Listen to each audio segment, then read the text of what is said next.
16 मार्च को यानी सोमवार को पटना के गांधी मैदान गेट नंबर 1 के सामने गांधी मूर्ति के पास सैकड़ों की संख्या में अभ्यर्थी अपनी अपनी ग्रीवांसेस को लेकर आ रहे हैं। तो अभ्यर्थियों की जो भी डिमांड है वो आपसे आग्रह और निवेदन है कि आप इस बैठक में आइए और बैठक 16 मार्च को होगा और अभ्यर्थियों को अलग अलग प्रकार से गुमराह करके अलग अलग चीजें नहीं, बेट के आयोजन के लिए कोई मतभेद नहीं है। नमस्कार, लाइव सिटीज देख रहे हैं आप। मैं हूं ताज। 16 मार्च को पटना के गांधी मैदान में एक बार फिर से छात्रों का सैलाब उमड़ने जा रहा है। बेड परीक्षा को लेकर Bihar eligibility test assistant professor को लेकर हल्ला बोल होने जा रहा है। छात्रों का बैठक होगी, ग्रीवांसेस सुने जाएंगे और इस बारे में छात्र नेता सौरभ क्या कुछ कह रहे हैं, पहले आप वो सुनिए। साथियों, बिहार में जो प्रोफेसर की बहाली हो रही है और बहाली पर जो ग्रीवांसेस जो रिपोर्ट थी वो लगभग सौंप दी गई है और प्रक्रियाबद्ध है। चीज़ों को अलग अलग प्रकार से देखने की ज़रूरत नहीं है। यानी बेट के आयोजन को लेकर होने वाले जो ड्राफ्टिंग कमेटी की रिपोर्ट है, उस रिपोर्ट के आधार पर ये बात स्पष्ट हो गई है कि बिहार में बेट का आयोजन होने जा रहा है। यानी बेट यानी बिहार एलिजिबिलिटी टेस्ट, जैसे सेट STET होते हैं या स्लेट होता है कई राज्यों में, उसी प्रकार से आप उसको स्लेट नाम दे सकते हैं, यानी BET बेट नाम दे सकते हैं।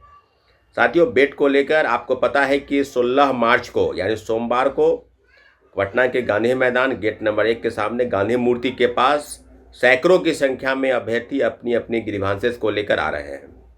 ग्रीवांसेस क्या क्या हैं, किन किन चीज़ों पर अभी तक सहमति नहीं बनी है, किन किन मुद्दों को अभी उठाना बाकी है, तो सभी विषयों की हम चर्चा करेंगे। लेकिन अभ्यर्थियों से बार बार आग्रह और निवेदन है कि आप जितना जल्दी हो सके, जितनी संख्या में हो सके, क्योंकि ये बैठक नहीं है। अब बैठक अब जो अभ्यर्थियों के बीच में दो तरह की चीज़ें चल रही है, एक UGC नेट JRF PhD और दूसरा कि जो सीधे बेट का आयोजन के लिए अलग अलग प्रकार से प्रयास कर रहे थे।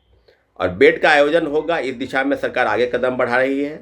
महामहिम राज्यपाल ज्वाइन करने वाले हैं। राज्यपाल अब नए जो राज्यपाल आए हैं वो अब जैसे ही वो शपथ लेंगे उसके बाद बेट के लेकर जो ड्राफ्टिंग कमेटी की रिपोर्ट है उनको सौंपी जाएगी, उनसे मंजूरी ली जाएगी और उम्मीद करते हैं कि बहुत जल्द बेट का आयोजन होगा।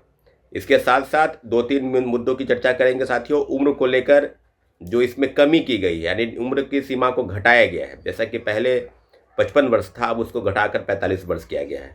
तो इस पर भी आपत्ति है अभ्यर्थियों को, इसको भी ठीक किया जाना चाहिए। दूसरा, सब्जेक्टिव और ऑब्जेक्टिव को सवाल को लेकर है। डिस्क्रिप्टिव प्रश्न पूछे जाएंगे और इस बात को लेकर अभ्यर्थियों के बीच में उबापों की स्थिति है। उनका स्पष्ट मानना है कि डिस्क्रिप्टिव नहीं, ऑब्जेक्टिव प्रश्न होंगे, ऑब्जेक्टिव प्रश्न होने चाहिए। तो इस मामले में भी ग्रीवांसेस जो है वो सौंपी गई है। तो अभ्यर्थियों की जो भी डिमांड है वो आपसे आग्रह और निवेदन है कि आप इस बैठक में आइए और बैठक 16 मार्च को होगा। आप जान लीजिए कि बैठक के माध्यम से ही सब चीज़ें सामने आएगी। तो सभी अभ्यर्थियों से आग्रह है कि आप बैठक में आइए। उसके अलावा भी कई चीज़ें हैं। डोमिसाइल को लेकर चर्चा है, BPSC परीक्षा लेनी चाहिए, इस बात की चर्चा है। लेकिन अभी जिस प्रकार से चीज़ें हैं कि BPSC परीक्षा नहीं लेने जा रही है, BSU यानी राज्य विश्वविद्यालय अनुदान आयोग जो है वो परीक्षा लेने जा रही है। तो अब चीज़ों को समझना है, डोमिसाइल को लेकर, एज को लेकर, और इसके साथ साथ जो अन्य चीज़ें हैं, जैसे कि आपको इंटरव्यू के मार्क्सेस है। तो इसमें 2 प्रोसेसिंग है। उसमें एक 160 नंबर की परीक्षाएं होंगी और 40 नंबर यानी 20% यानी 40 नंबर का जो इंटरव्यू होगा। यानी चयन का जो आधार है 200 अंकों का, उसमें 40 अंकों के इंटरव्यू के आधार पर लोगों का चयन होगा। तो इस बात पर आपत्ति है। अभ्यर्थियों का कहना है कि उसको घटाकर 10% यानी 20 नंबर किया जाना चाहिए। एक ऐसा आवेदन में हम लोगों ने ड्राफ्ट के जो रिपोर्ट है उसके आधार पर हम लोगों ने अपनी अपनी ग्रीवांसेस को बनाया है। तो साथियों, अब बात ये अलग अलग प्रकार से नहीं होनी चाहिए। UGC नेट JRF जो है, यानी जो बेट के आयोजन में वही बैठेंगे जो नेट JRF PhD होल्डर या MA किए हुए, यानी मास्टर्स डिग्री वाले के लिए विशेष मौका है। अगर आप मांग कर रहे थे कि हमको प्रोफेसर की बहाली होनी, और 2 बार पहले भी बेट का आयोजन हुआ है। 20-22 वर्ष पहले हुआ, 1997 के आसपास हुआ, 94-95 में हुआ, उसके बाद 2002 में हुआ। उसके बाद अभी तक बेट का आयोजन नहीं हुआ है। तो प्रोफेसर की बहाली पर अभी भी देखेंगे कि पिछली जो बहाली आई प्रोफेसरों की, उसमें भी कई विषय ऐसे हैं जिसके अभी तक ज्वाइनिंग नहीं हुई है। उनका इंटरव्यू प्रोसेस जो है वो लगा हुआ है, जैसे बॉटनी है, जूलॉजी है, उसके अलावा ही इतिहास के विषय हैं या कई और विषय हैं जिसके अभी तक प्रोसेस जो है वो लगा हुआ है। लेकिन इस बार जो बेट का आयोजन होगा वो बहुत जल्द होनी चाहिए और अभ्यर्थियों को अलग अलग प्रकार से गुमराह करके अलग अलग चीज़ें नहीं, बेट के आयोजन के लिए कोई मतभेद नहीं है। यूजीसी नेट जेआरएफ पीएचडी सब या बेट ये जो परीक्षा पास करेंगे या रहेंगे, यानी आप समझिए कि यूजीसी नेट जेआरएफ पीएचडी और वेट ये इक्वल है आगामी प्रोफेसर की परीक्षा लिखित परीक्षा में बैठने के लिए।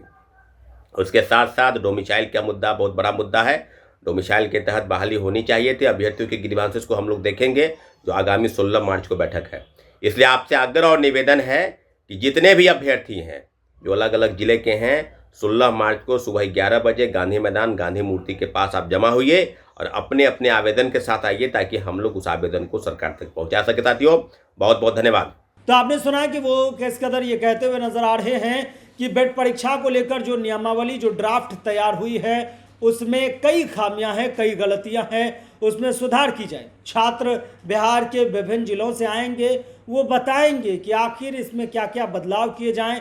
इसके अलावा डोमिसाइल लागू किया जाए, यानी कि बिहार राज्य के जो छात्र हैं उन्हें वरीयता दिए जाएं और एग्जाम का जो पैटर्न है उनमें बदलाव किए जाएं। इसके अलावा पीएचडी हो या फिर नेट जेआरएफ हो, इस पर ध्यान दिया जाए। और हाँ, हर हाल में बेट का एग्जाम होना ही चाहिए। बेट का एग्जाम होगा तभी बिहार राज्य के बच्चों को मौका मिलेगा। और डोमिसाइल लागू इसलिए भी होना चाहिए क्योंकि फिर ऐसे में बिहार के छात्र छट जाएंगे, बाहर हो जाएंगे।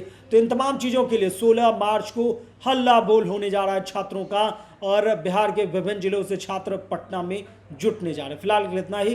अगर आप लाइव सिटीज़ को यूट्यूब पर देख रहे हैं, चैनल को सब्सक्राइब करें, फेसबुक पेज को लाइक करें। धन्यवाद।